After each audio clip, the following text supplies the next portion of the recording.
Whether on the field, on the court, or on the balance beam, there's more to winning than the final score. Hi, I'm Patrick Manning of Black Desert Resort. We recognize the effort it takes to succeed. That's why we are proud to partner with Utah Checkdown, the podcast that tells you the story before the game, then gives you a recap of what happened when it's all over, the grit, the glory, and the disappointments. Join us for stories of Utah's finest athletes and coaches. Thanks for listening.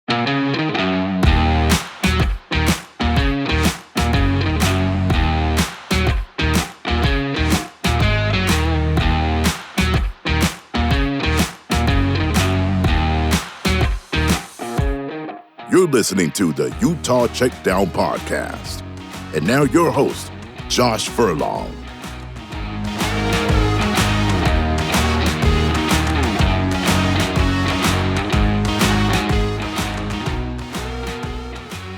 Welcome back to another edition of the Utah Checkdown Podcast. I am Josh Furlong, happy to be back with you again today. We've got more football to talk about, a little bit of basketball to talk about as well.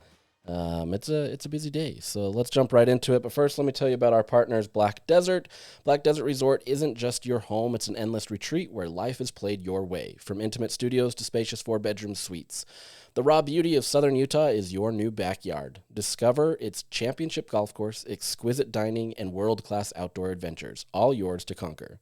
This is luxury your way. Learn more about owning a luxury residence at blackdesertresort.com. Come play, come stay. Alrighty then, so let's jump right into this. First off, I've mentioned this a few times, but I just want to keep plugging it here. I have started a Blue Sky account. This is a social media platform for those that may not know. No, I'm not leaving Twitter. I will still give you all the information there on Twitter. But for those that have transitioned over to Blue Sky, there's enough Utah fans there that I want to make sure that I'm available there, presenting the information there. So you can follow me. My handle has changed just slightly, but is now jfur, so jfur.ksl.com. Kind of a cool little thing at Blue Sky. You can use your own domain. So that's jfur. That's the username. So if you're there, come give me a follow. Hit me up and we can chat or whatever. Happy to kind of answer any questions that you may have about anything. As best as I know, I'll try to answer it. So you can follow me there too. Once again, this is not a political thing. I'm not leaving Twitter because of, XYZ. I'm just giving people that are on Blue Sky an option, and I want to make sure that the information is out there. If that's my job is to give the information to the fans as best as possible. So I am there as well. So let's start things off today. Today, you can wish Kyle Whittingham a happy birthday. It is his birthday. He is 65 years old.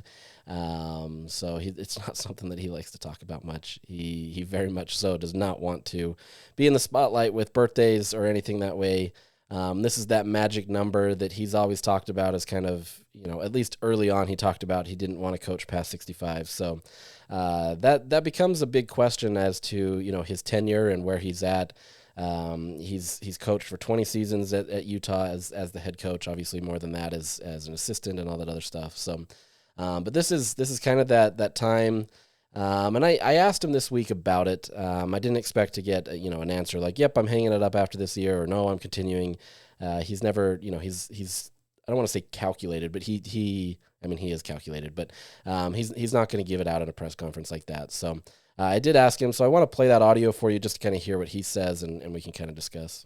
Kyle, beginning of the season, you talked about how you approach your coaching tenure as a day-by-day. Uh-huh. Are you still at that spot, or kind of where are you at, depending on your future? Yeah, I'll evaluate after the season. I believe, those type of decisions and that type of mulling over and thinking about things of that nature are after the season. When you're in season, you're in a completely different mode. You don't have a lot of perspective in season. And so those type of decisions are made after the season ends, when you have a little bit of time to decompress, weigh things out, and decide ultimately what's best. I don't think we were expecting anything different from that, but I think that's a great answer. He's going to weigh his options after the season. I don't think anybody expected him to really just make a rash decision. Oh, well, this season is terrible, so I'm going to stay. Or this season's terrible, I'm going to go. He really wants to give himself perspective. He obviously wants to spend time with his family while he still can. That's not like he's imminent and dying or anything like that. But you obviously want to spend time with your grandchildren, and his grandchildren mean the world to him. And he wants to be able to be there for them. And so that time is obviously sooner than later, and that may be this year.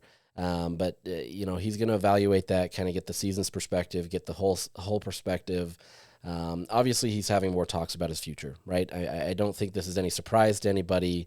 I think if he does walk away, that's not coming as a surprise. I know there's a subset of the fan base that would love to see him kind of leave, and not because they don't like him, but just because they want to see a difference, in coaching and different stuff that way. But it's obviously going to be on Kyle's terms. He's not getting pressure from anybody.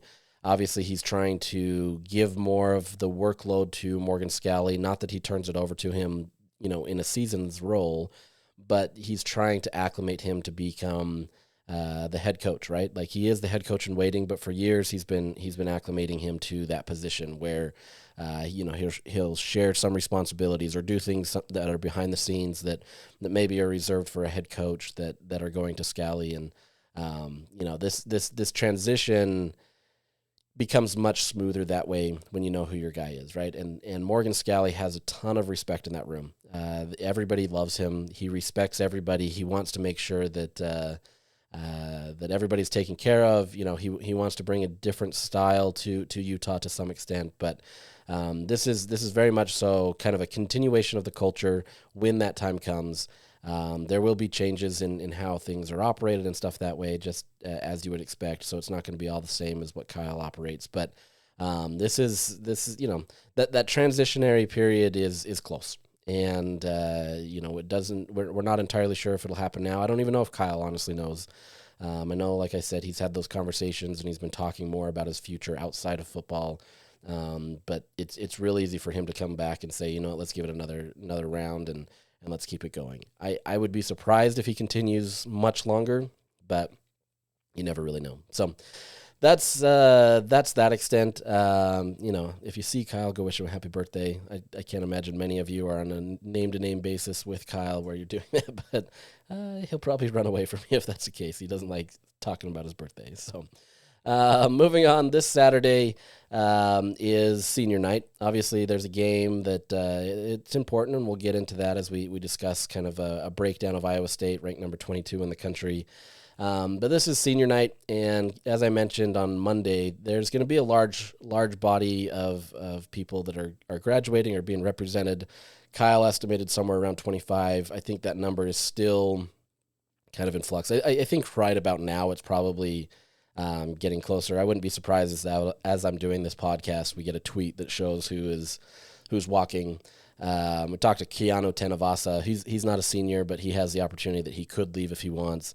He's still kind of weighing his options. He was still unsure if he'd even consider walking, trying to decide those things. He really absolutely wants to see his NFL grade and kind of see where they project him before he makes a real decision. So whether he walks or not is still kind of up in the air. At least it was earlier this week, officially, right? So, but as part of the senior night, senior nights are always special for all these players, right? They've meant a lot to the fans, to the program, to everybody, and it's an opportunity. It's a small little ceremony, obviously, to kind of celebrate them and what they've done for the university.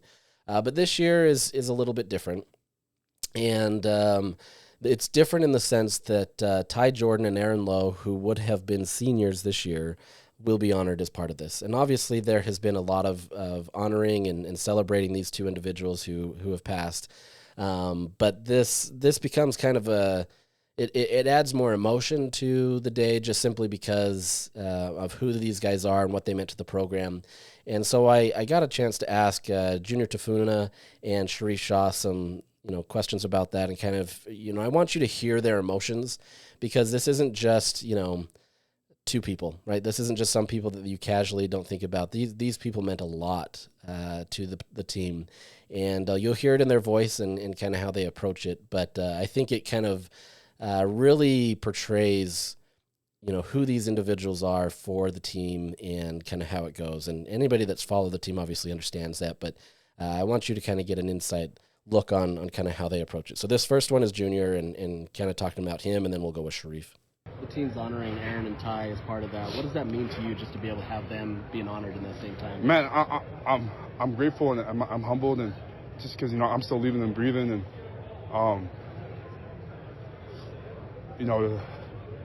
they're my class.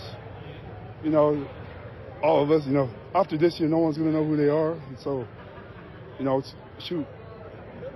just love them. Grateful for them. Aaron Lowe is obviously somebody that was a big part of your life when he was here. You guys get to honor him and Ty. For you personally, what does that mean? You try to bring a tear to my eye right now. There's not one season, one spring that I don't see and spend time with his mother, that I don't call her. When you are able to recruit a kid, go into their home, sit with them, make promises to their parents, and tell them that I'm going to take care of your kid. And in the same moment, you're the one calling mom saying that your baby has passed away. He will mean so much to me for the rest of my life. He is with me through so much. Two of his pictures are in my office. And I talk to him like he's there. I'm like, Aaron, you're struggling, baby. I sure would need your smile. He's just smiling at me. I said, okay, that's a sign that I need to quit crying and get up. So you're touched by some folks in your life. Some people bring such a level of joy and commitment to you that you never know what they were brought in your life for. You just don't know. But that one, Aaron in particular, I thank God for him. I thank God for him. And I appreciate him every time we're able to recognize him and so many other youths that have passed away in the middle of the third to the fourth quarter. I love that celebration. I do. It's a temporary pause from whatever may be happening in that game that I can just reflect on what matters the most. And it's certainly not a football game. So. It's a interesting perspective from these two, right? Obviously, these guys mean a ton to them, as expected. I don't think anybody is expecting that, but you can hear the emotions in kind of how they answer that. Obviously, with Junior Tafuna kind of choking up. Sharif did a little bit as well. It was interesting because there's some people kind of listening around as media's doing this, and there's a lot of people crying as Sharif is explaining this, and so I think the emotions of what this means to these players and these coaches is real, right? It's not manufactured. This means something to them. And this is going to be an emotional day for the players. Like Sharif said, I can't, too many S's. Like Sharif said, this is about perspective, right? It's a football game at the end of the year, or at the end of the day. It's not.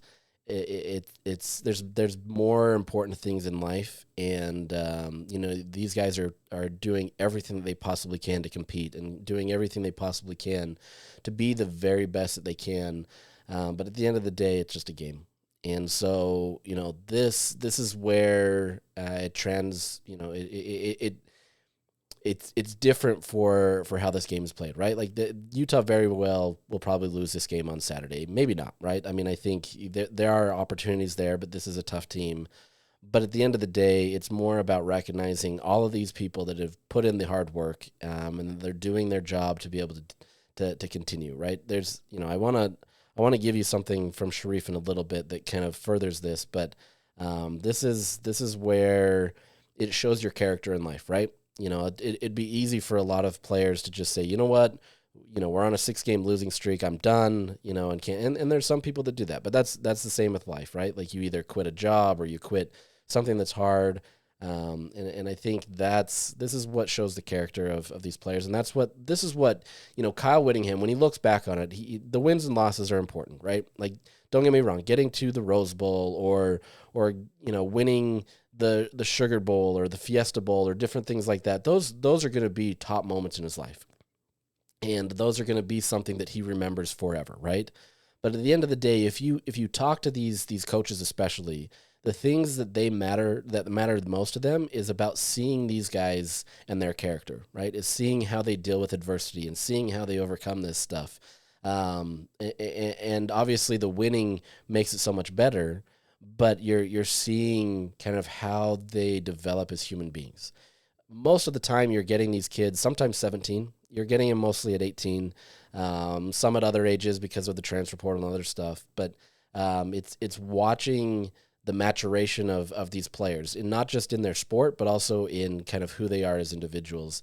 And so let me play Sharif's clip where he talks about this, where, it would be real easy for this team to kind of fold and just say, we're done. You're not going to forfeit, but you're not really going to put in as much effort. Especially on the defensive side, you're seeing them put in a ton of effort. I'm not saying the offense isn't. They're trying. They're just not able to produce as well. But you're seeing it, right? That defense, especially on Saturday, they played as if they still had a championship on the line. And I think that's what matters the most to them, is watching their character and watching who these people are. And I'll give you Sharif's clip on that, because I think he just has a way with words, honestly. I mean, he is eloquent. He's fun to talk to because he just gives you everything that you need to hear. And whether you've been coached by him or not, like you almost feel like you want to run through a wall for him, right? Because he just gives you that motivating attribute that just really jumps off wherever you're at. And so I'll play that and we can discuss it further. Sharif, how do you continue with this season? I mean, I know it's been a tough season, but what's kind of your message as a whole as you try to motivate guys to kind of stay involved? Seasons like this we're not immune to them. Nobody is.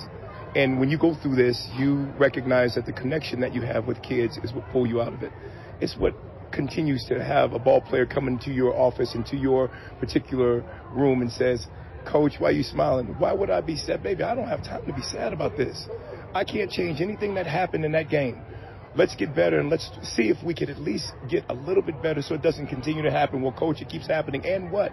So we're going to quit?" "Because we won't." So it's the connection that you give the kid, because this is really a microcosm of what life is. "Well, I've done right all the time. Why do bad things continue to happen to me?" "And so you're going to quit?" "No, get up and keep fighting and keep fighting and keep fighting." So it's the perpetual optimism that you infuse in a kid, because if you have a genuine connection, they feel it. They feel it notwithstanding anything that's going on, they feel it. If you really care for them, they feel it. And if it's really more than football, they will feel it. If what we teach is truly genuine, they will feel it. It transcends everything we're dealing with. So hard times come, hard times pass, tough people are here forever. So it's just what makes us. And this is a program. And you revel and you sit in the connection. You just sit in the connection with the kids. And you learn a lot of yourself. You learn from these kids.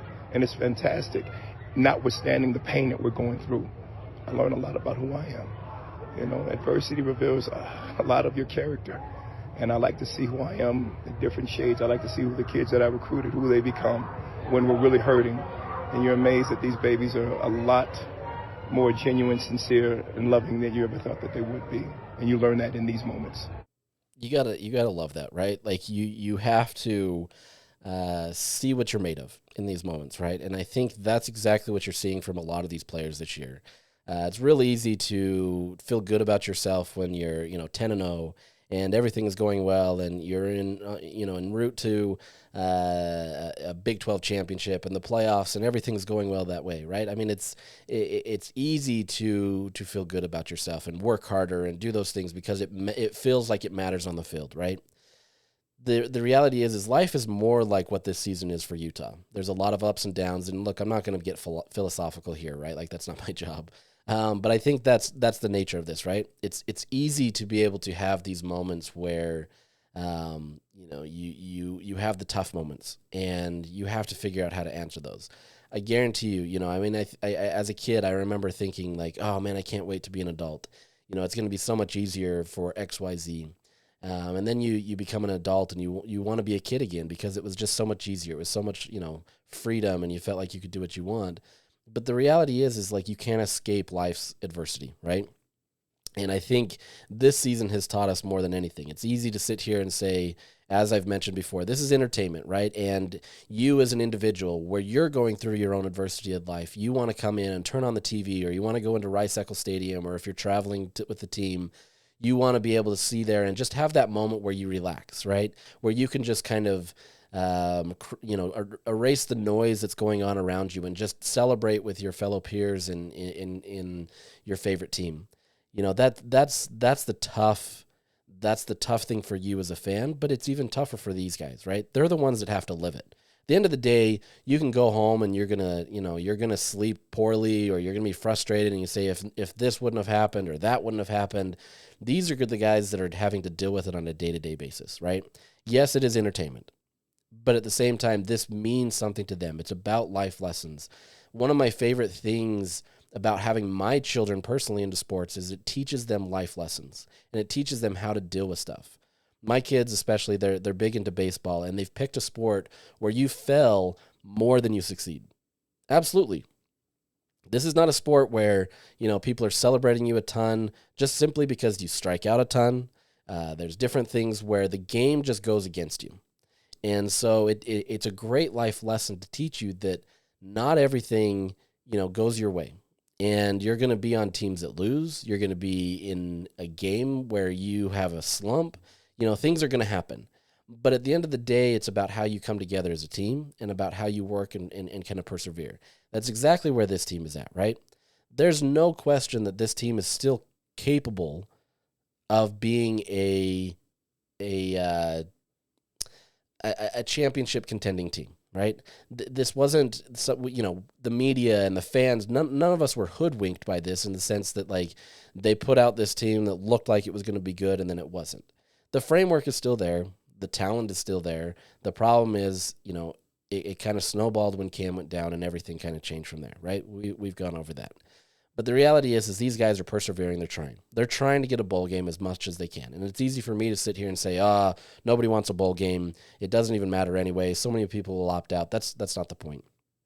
If you've worked so hard for something, and your goals have to change, I guarantee you there's many of you listening to this that there's no way every single one of you have obtained every single one of the goals that you have in life. I would be very surprised. And if you are that, minority that does that, kudos to you, because that's phenomenal. But I think goals change, right? Goalposts change. You can have your visions on something, and sometimes just getting to the finish line is all that matters.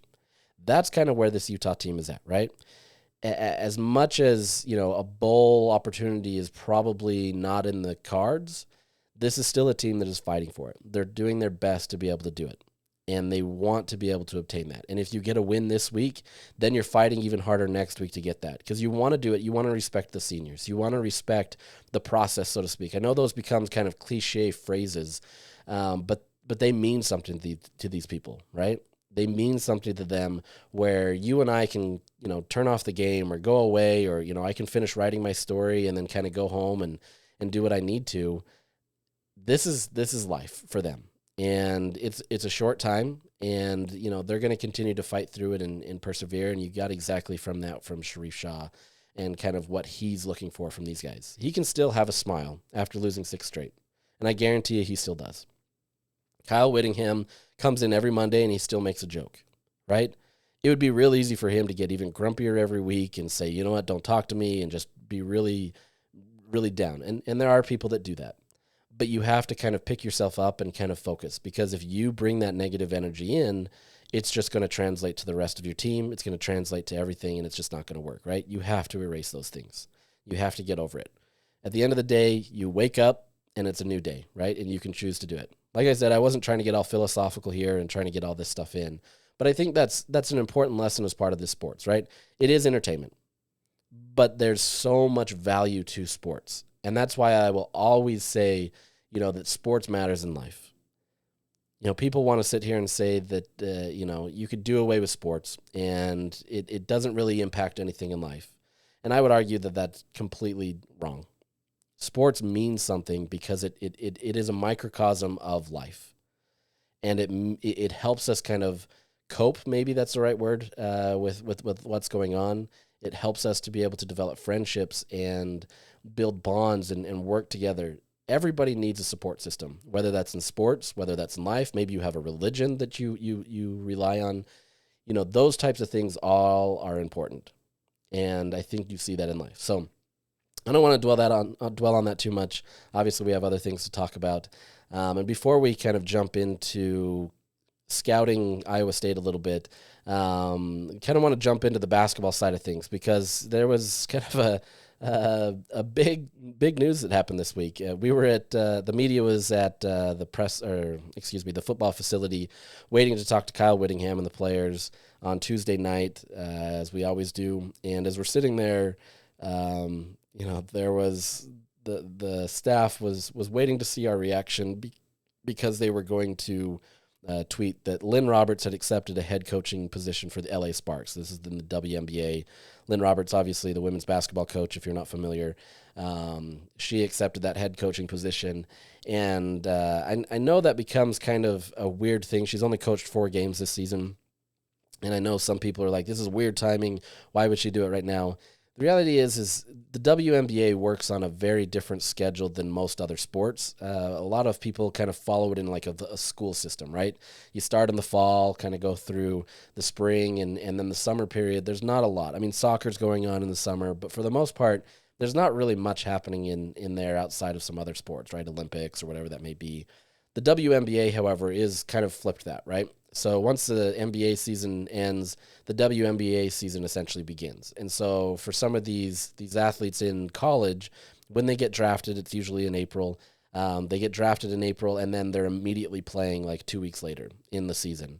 It becomes a very difficult challenge for a lot of these athletes. Like Alyssa Peely last year, she got drafted and then suddenly was on a team and trying to acclimate. That rookie season for women athletes is very tough. To try to make that transition, because you really didn't get a break.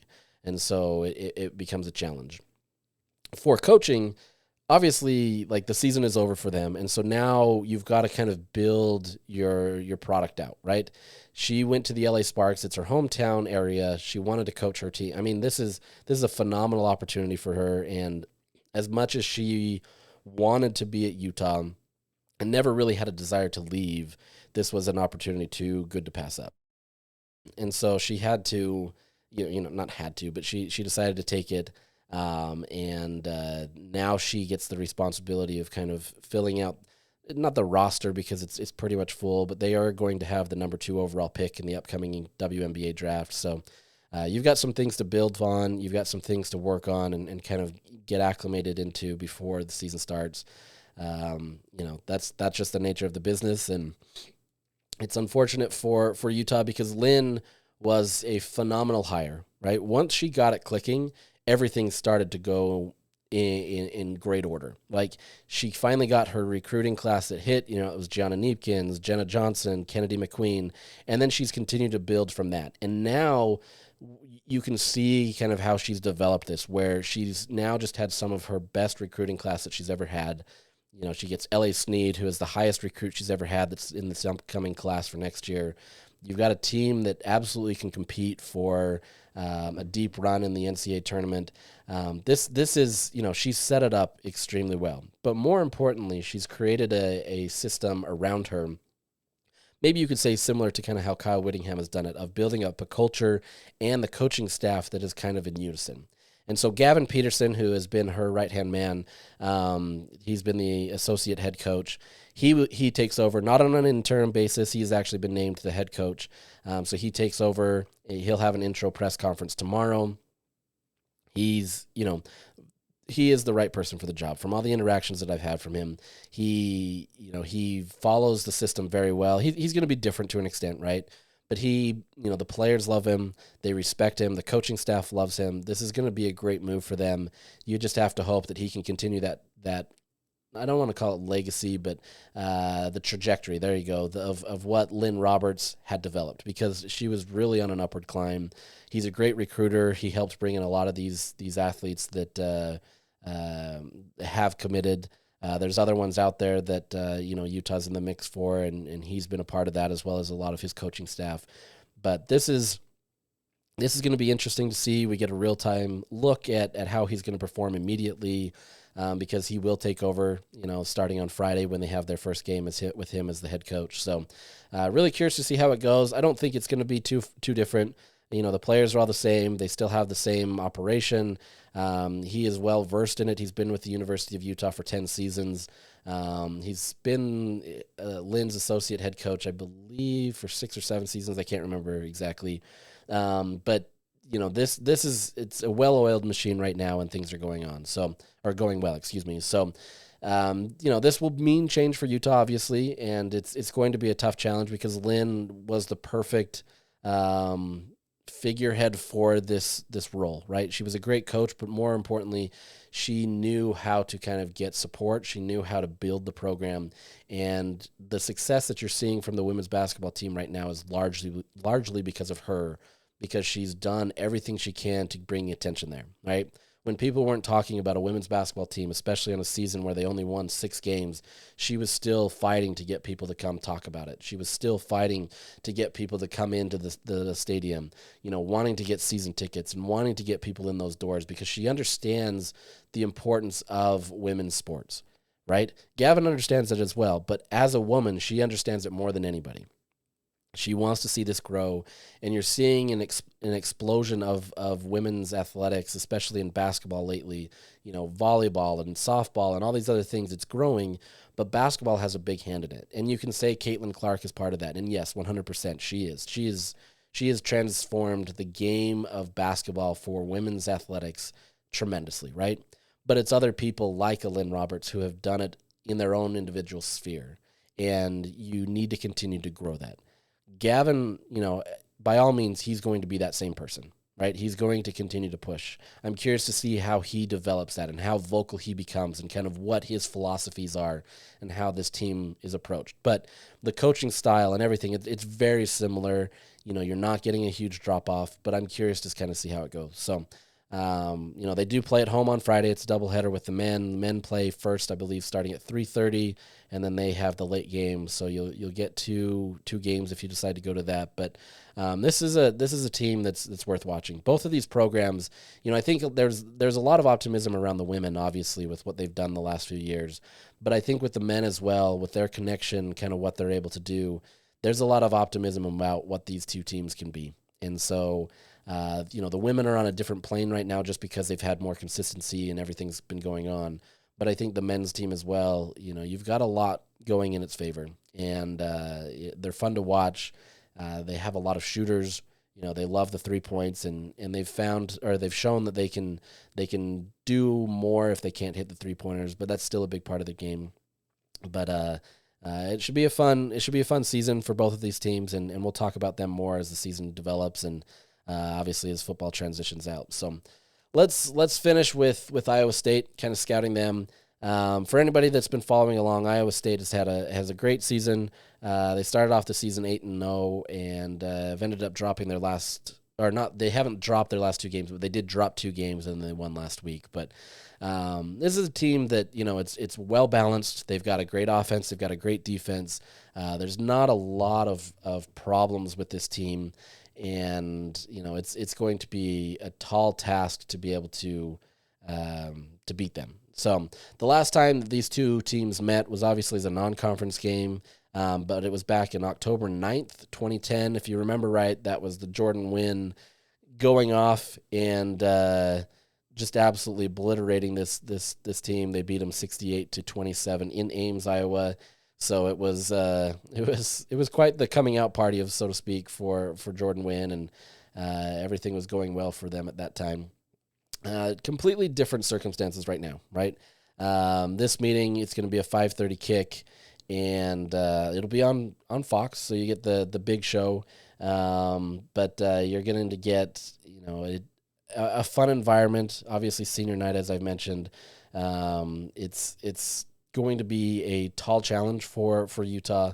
But the crazy thing about Iowa State, this is always my favorite stat about Iowa State, is that in their history, they have never had a 10-win season, ever.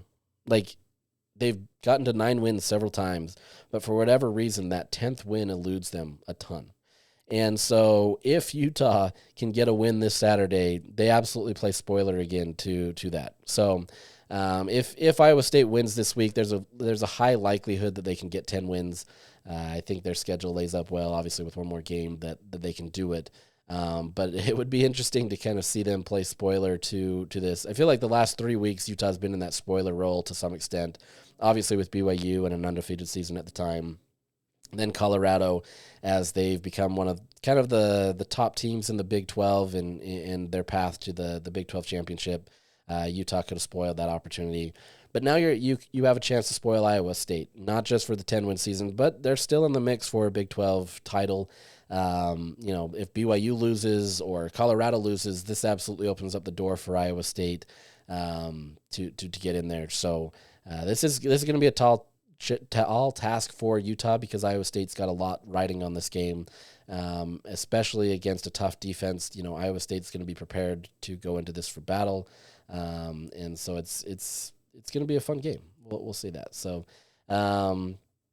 let's jump into kind of what this team is. So kind of looking at some of their stats, just general stats. This is a team that is pretty decent on the offensive side of the ball. There's nothing like splashing off the page of like, oh, they are so dynamic in this one area, right? They're pretty balanced. Their passing offense is far better than their run defense, run offense, excuse me. But that's not to say that it's bad. They're just more of a very balanced team. They're one of the better teams in scoring, right? They get 31.4 points a game. They've been able to put up some points. They're passing about 267 yards per game. That's, they're fifth in the Big 12, so that's behind teams that Utah's played at least. TCU, Colorado, Oklahoma State. So they can put up some points. They can throw the ball around a ton. It's still not kind of like Colorado. Colorado was clearly much more pass heavy. And but this is a team that can do it kind of a similar way. They've got some dynamic receivers, and I'll talk about them in a sec, but they can do well, right? Total offense, they rank 34th, so they're a good team. They rank 4th in the Big 12. It's a team that they can move the ball, and they've got some assets that can do it. Obviously, they have to go against Utah's defense, which is one of the harder ones that they've had to play this year. However, they have played Iowa. They've also played Houston, and Houston's defense has been pretty solid. They're one of the best in the Big 12. So, they've been able to do it. They got wins against both of those opponents, Houston and Iowa. So, they've been able to fight against tough defenses. But I'm curious to see how this works. So, this is also a team that doesn't allow a ton of sacks. They've allowed 14 sacks this season, not a lot. So, they protect Rocco Becht, who's their quarterback, and keep him upright. Third down conversion. This is where things kind of change with this team. So they've got all of the opportunities available to them where they've got a great offense and they can do what they need to. But this is a team that hasn't been as efficient. They've been efficient, but they haven't been as efficient in, third down conversions, fourth down conversions. Excuse me. I'm looking at their defense. Excuse me. On offense, they've actually been decent. So third down conversion, they're 48th in the country. They convert on about 43% of the time. So, that one's not as good. Fourth down, though, they convert as the third best team in the country at 80%. So this is a team that, yes, if you can get them into third down situations, you have a chance. You can stop them pretty well. But if they get into those fourth and short, and sometimes fourth and long, they'll take their opportunities. But fourth and short especially, they've done a phenomenal job of being able to get there. 80% conversion on fourth downs is pretty crazy. So that's a tall task for them. But kind of conversely on that, Utah ranks first in the country on third down conversions allowed, right? So Utah ranks at 24.1%. This is what is so funny to me, because you still have a subset of the fan base that kind of still gets frustrated that they call it the third and scally, and think that Utah isn't too good on third downs. Utah has been phenomenal on third downs this year. First in the country. That's literally what they've been. 24.1%. You're converting one of every four third down opportunities. That absolutely gives you an opportunity to win games. If you can do that with this defense, this gives you an opportunity. You've got to keep them obviously in third and long situations, and you've got to keep them outside of your ends, your territory on the field, because that's when people in the analytics start saying that you should go for it on fourth down. But Utah has done a great job of being able to stop them on third down, or not Iowa State, but stop teams on third down. And, that means a ton for how Utah's going to do this. Conversely, though, if Utah gets down into fourth down, this is where the challenge becomes. As I mentioned, Iowa State is ranked third in the country at 80%. Utah is 80th at 57.1%. So you're going to see a team in Iowa State that looks at that, right? You're going to see that they see that Utah has been not as good at fourth down, so you're going to take that chance. You saw that with Colorado last week where they took a few opportunities on fourth down. I don't know if they're looking at the analytics that way, and that's their reasons for doing it, especially in fourth and long situations. But when you're not as good on fourth down, it's an extra down, right? Like I understand, like I sympathize, I'll say, with teams that don't want to punt, because if you can get another down to be able to try to get a first down, I mean, you obviously extend the drive. Like you can go into those philosophies and do whatever you want and how that works. But I think when you look at this Utah team, third down is where they make their money. After that, fourth down, they relax a little bit. Things haven't been as good. I haven't broke it down completely on when these are, fourth and short or fourth and long to kind of see what the disparity is that way. But regardless, in the general fourth down conversions, Utah hasn't been as good. They've allowed more than half of those, and so we'll see kind of how that game plan turns out.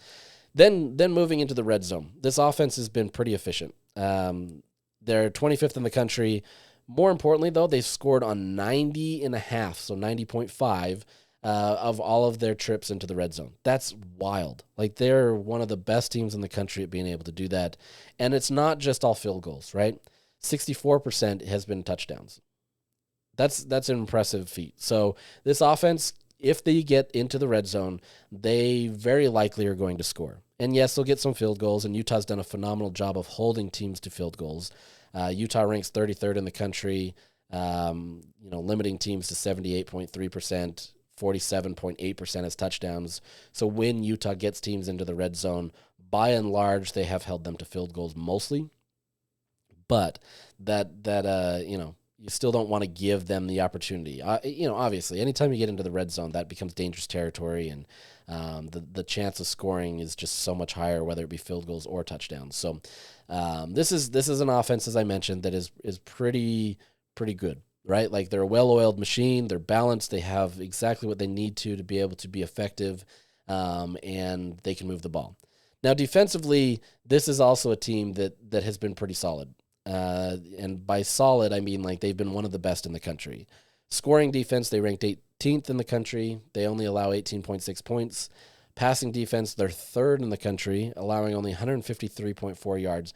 That becomes a huge challenge for this Utah team, right? They're third in the country, and they've got some phenomenal secondary players that do well. This is obviously they're leading in the Big 12 with this. The real wrinkle here where Utah has an opportunity, if they can get it, which actually happens to be Utah's least effective position lately, is the run defense. 107th in the country for Iowa State. They're giving up 184.5 yards. That's 15th in the Big 12. So, I mean, they just haven't been good in their run defense. The problem is, outside of, games early in the season, Utah's run offense hasn't been great. That was one of the reasons why Utah couldn't get anything going against Colorado, is because they just didn't have a good run game. There was other factors, right? Like, I'm not going to pin it all on that, and I talked about that on Monday. But this is a team that, if they can get it going, you've got the opportunity there for you, right? Like, they've shown weaknesses there where they haven't been nearly as good. I mean, 107th is not great, right? Like, there's 4 teams in the country in FBS. That's not great. But if you pass it, that's third in the country. Like, this becomes a real challenge, right? So now Utah has to kind of figure out how to get an area of weakness into a strength suddenly, which is wild to even consider that Utah is weak in the run game. But that's neither here nor there. There's obviously a lot of factors that go into that. But that becomes kind of the game plan for Utah, right? Like, you have to be able to attack that. You have to be able to be efficient in the run game. And if you can be efficient in the run game, that's going to help you tremendously in trying to open up the passing game, where you've got to make it more comfortable for Isaac, where he can take his shots. But at the same time, you're going up against guys that are honestly some of the best in the country on the other side of the ball. And so you've got to be really disciplined. You've got to be able to get it down. And it's really easy for Utah's offense that has obviously not done well at moving the ball, just suddenly go into 3-and-outs every single series. You know, if Utah can get first downs and they can do it in a way where they're running the ball effectively, I think that absolutely opens up this game where Utah can win. That alone, I think, is where Utah has a chance. If Mekhi Bernard can have some success, you can get other guys in there like Mike Mitchell. He started getting in there. Dijon Stanley, which hasn't really been in the mix lately. If you can get these guys, being creative, coming off the edge or whatever it may be, I feel like Utah has a good chance in this game. But that becomes the challenge, right? This is I don't know. This is where it becomes difficult. Utah really has to figure out who it can be this week. Obviously, you have Isaac Wilson coming back as a starter again. He is not sick this week. We talked to him on Monday. He sounded pretty healthy. He seemed pretty good. But you now have a full week of game plan where in theory he should be able to be healthy, and so things should be good. Conversely, what I was talking about earlier when I was saying the 3rd and 4th downs on Iowa State's defense, they're actually not great in 3rd and 4th downs, and that's where they end up losing the games. It's only been 2 games, right? So it's not like it's been this huge thing. But this has been something where teams have been able to move the ball, and I'm going to, make an estimation here without fully digging too deep. The teams that have been able to be effective have run the ball on 3rd and 4th downs. It's not really rocket science, right? I mean, that's usually what happens. But they've been able to convert at a much better rate there. So, for example, 3rd down defense, Iowa State is 79th in the country. They're allowing teams 40.4%. If you remember, Utah's defense is 24.1%. So that's a significant increase, right? Teams are getting almost half, not quite there. They're almost getting, 3rd downs almost all the time. 4th down, though, they're 90th. So as bad as Utah's been on 4th downs, Iowa State's been even worse. They're allowing 58.3% of 4th downs, and so you've got opportunities here for both teams, right? They're both kind of licking their chops on 4th downs because you feel like you've got a good chance. 3rd downs, Utah has a better chance to pick up a 3rd down than I would say Iowa State does, simply based on these defenses, but it's tough. Red zone defense. Iowa State, for as good as they are on offense in terms of being able to score a ton, on defense they're allowing a ton of scoring as well. So they're 81st in the country, allowing 85.7% of all red zone trips from opposing teams to score, and 66.7 of those have been touchdowns. So teams, if you can get in the red zone, there are chances here. Once again, I haven't dug deep into this, but I'm going to estimate that it's going to be that run game that's been the best opportunity for these teams, that when they get in the red zone, if you can run the ball effectively against, or just in general, you have a good shot against this Iowa State team. This is tough, where if you pass the ball, especially in a red zone where it's shortened, you're almost guaranteed not to be able to be successful. But if you can find a strong run game, this becomes Utah's path to winning. But you have to be able to get those touchdowns, right? You have to be able to get into the red zone, and you have to be able to score. And a lot of that's going to come down to the run game. So let's look at some of these players, because this is a really intriguing roster. And I don't feel like Iowa State gets the respect that it deserves based on kind of what they've been able to do. Rocco Becht has been a great quarterback, but he's not the flashy quarterback that people are going to be talking about. If anything, nobody's talking about Rocco Becht, right? And he's put up an efficient year. He's thrown for 2,600 yards, 2,600 yards, 62.5% completion rate. He's had 17 touchdowns, 7 interceptions. So he's turnover prone to some extent, but not too bad. And he's been best in play action and not in screen situations, but he's efficient in all of it. So he's been able to do whatever he needs to. They don't use a lot of screen passes. He works the middle of the field a ton. This is a guy similar to kind of how Jake Retzlaff did it, where the middle of the field is where he loves to go. right? If you get him on the, on the outside or anything, it's not his favorite. He actually doesn't do as well in that in terms of his grades and his passing. But you get him in the middle of the field, that's where he makes his money. Honestly, his best grade comes on deep passes up the middle. He's got a 91.9 grade from PFF, just in general in deep passes. But in the center, he's 95. That's his grade. Like that's phenomenal. Like 12% of his passes come in this area. That's a huge opportunity for Iowa State to move the ball. And if Utah can't defend that, this becomes really a really tough challenge, right? These are those chunk plays that coaches like to talk about, where if you can get 15, 20 yards on a pass, that absolutely devastates teams, because you've got these defenses that are working so hard, and suddenly now, one little pass erased everything. You saw that with Shadir Sanders last week, where Utah worked so hard on, first or second or even third down in some respects to be able to get him, and they would contain him and everything would be great. And you got QB hits or whatever it may be. And then all it took was one down and he's throwing it 25 yards downfield, and Travis Hunter catches the ball and it changes the entire tone of that, right? It's so hard to compete against teams like that can make those chunk plays. And Rocco Becht is absolutely capable of doing that. In the middle of the field, whether it's long or short or anything, like, he's been really effective there. Now, the crazy thing with Becht, though, is he's actually better in the deeper passes. So anything, we'll call it 10 to 20 yards plus, whatever it may be, that's where he makes his best passes. And like I said, it's in the middle of the field. In the medium range, so 10 to 19 yards, in the center of the field, he's a 91.6 grade. So not a huge drop-off there. That's 25% of his passes is in the middle area of the field. So about 10 to 19 yards, he's going to work there. That other 12%, so you're looking at 37% of his passes are over 10 yards. He's going to be effective, right? And so this puts a challenge on Utah's corners to be able to contend with that. And they've shown that they've been able to do it, but they've still got to be more disciplined. They've still got to be able to be on top of their guys, or else they're going to burn them, and Utah's going to be paying early. The crazy thing is that in the short passes, anything within 10 yards, 9 yards, whatever it may be, Becht hasn't been as efficient. Honestly, his grade is only a 55.4. This is 43% of his passes, and with it being the bulk of his passes, it's easier to have more grades against you. And so, take that with a grain of salt.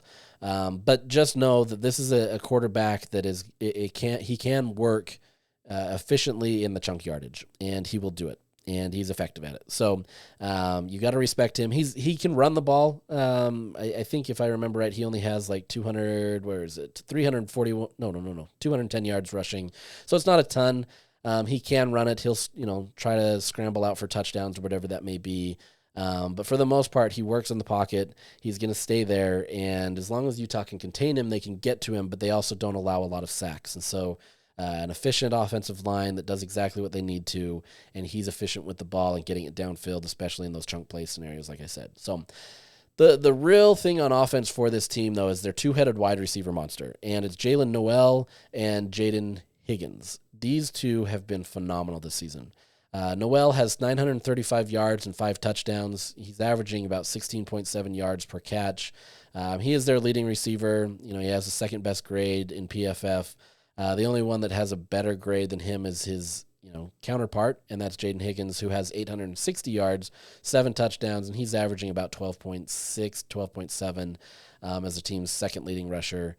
He has an 89 grade on offense. And so these two have absolutely been the offense for Iowa State. Beyond that, it's a huge drop-off to their next receiver, and that's a tight end in Benjamin Brahmer, who has 179 yards. So the bulk of this offense, especially the passing offense, is going to come down to these two players. And if you can mix and match them well, this is Zamaya Vaughn and Cam Calhoun, if they can contend with them well, this helps Utah a ton. This allows them to be able to work, right? Because there's other players that can contribute, but it has been these two. And they're going to make you pay. Like I said, some of those deep passes, that's going to be Jalen Noel. Some of those middle route passes, Jaden Higgins, most likely.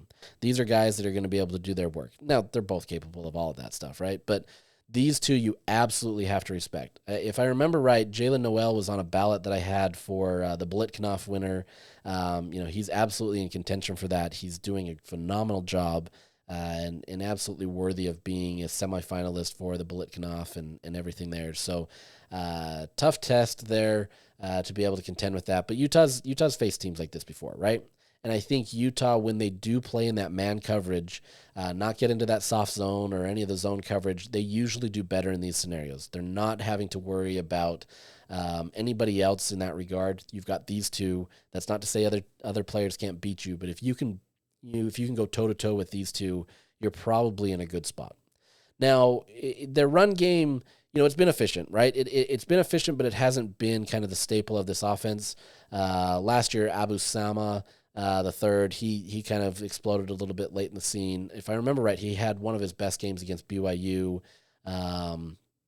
He's their second leading rusher with 449 yards, 2 touchdowns.